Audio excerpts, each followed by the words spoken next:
What is up, guys? My name is Logan Jamal, and this is a different video for me. This video is about living with an ostomy.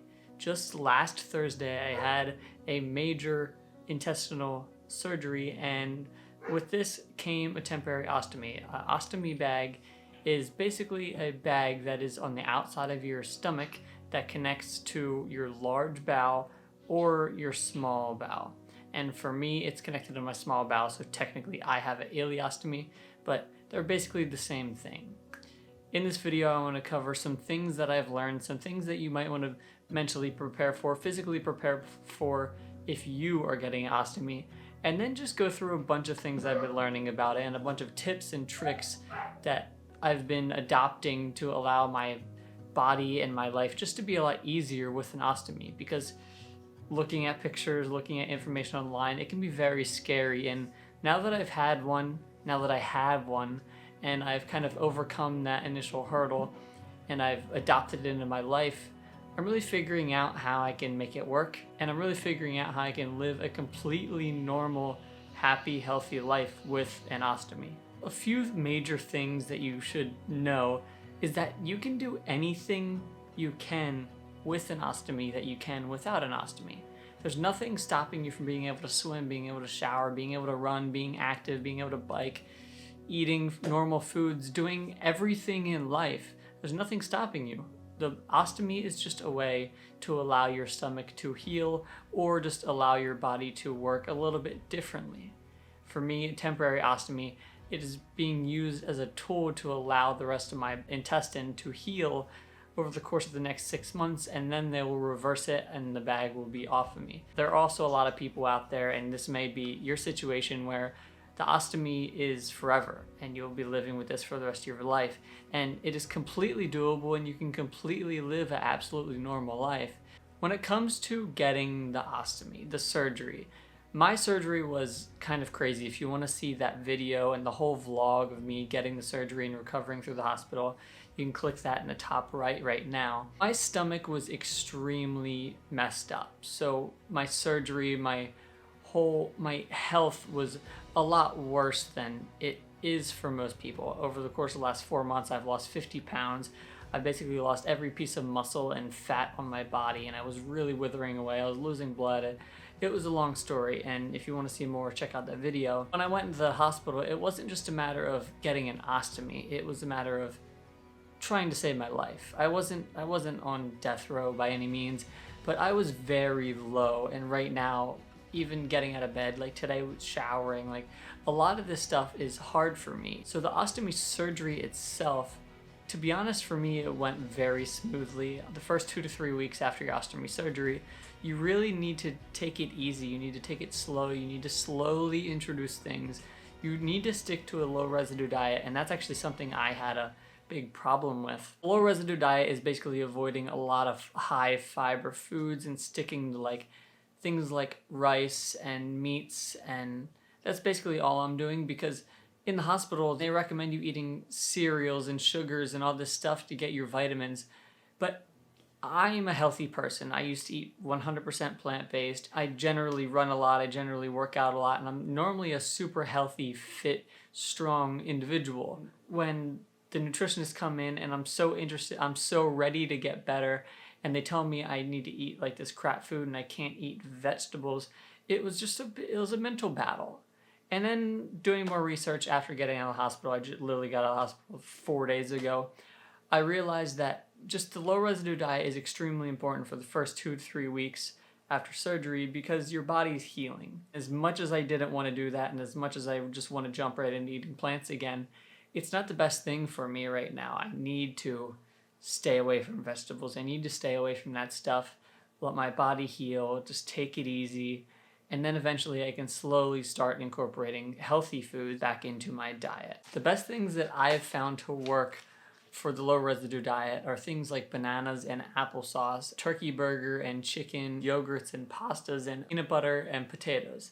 Things like this slow down the production of your stool, of your digestion, and limit the amount of watery stools you have. Overall, right now, following the low residue diet, and you can do research online and figure out what works best for you, following this diet is really helping me being able to kind of adjust to having an ostomy bag and not having to empty it as often, and just not having to struggle as much as I was for the first couple days. A couple other small tips that you can do when it comes to eating is don't drink any liquids 30 minutes after you eat anything. This just allows your body to start digesting that food without just flushing it straight through you.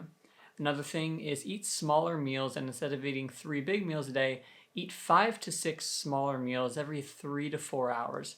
This allows you to get your vitamins and kind of spaces out the amount of food you eat and allows your intestine just kind of to work at a slower pace, and it doesn't overwhelm it. This is not something I am good at, to be honest.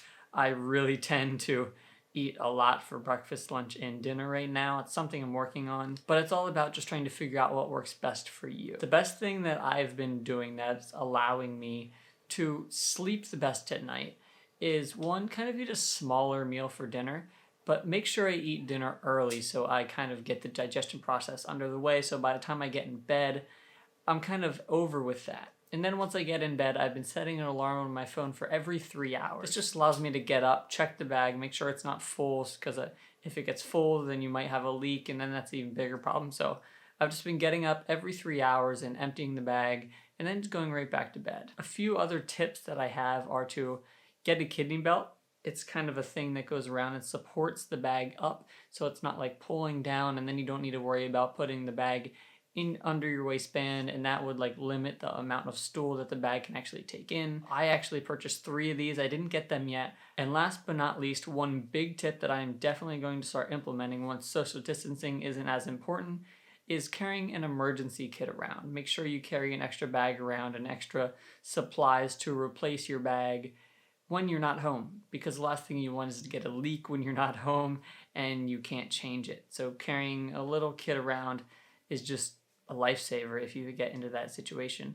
And for example, this morning I woke up and I didn't even realize it, but my bag that I just put on yesterday was actually already coming off. I'm still testing some products, but it was coming off, and before I knew it, it could have been leaking all over the place. When it comes to products, definitely make sure you try them out. I was convinced I knew what I wanted, and after it fell off basically yesterday, I realized that it's not what I wanted, and I switched to a different one today, and I've actually really been liking the different features. There's so much information, there's so much knowledge out there on the internet, in medical professionals, online, everywhere, just about how you can live a life with an ostomy and an ileostomy and be completely normal. For me, this has been the most challenging thing I've ever had to overcome. And I'm not quite over it yet, but I'm so much better now than I even was a week ago, and just mentally, physically, emotionally, it's all completely doable. You can be just as happy and just as successful as you are right now with an ostomy compared to without.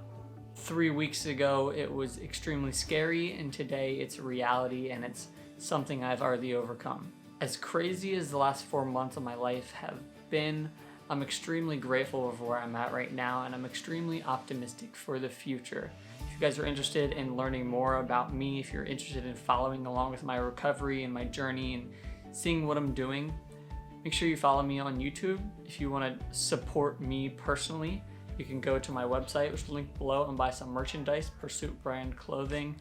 And you can also check me out on Patreon and support me with a monthly subscription that gives you access to exclusive Ask Me Anythings, exclusive posts, and discounts to my website.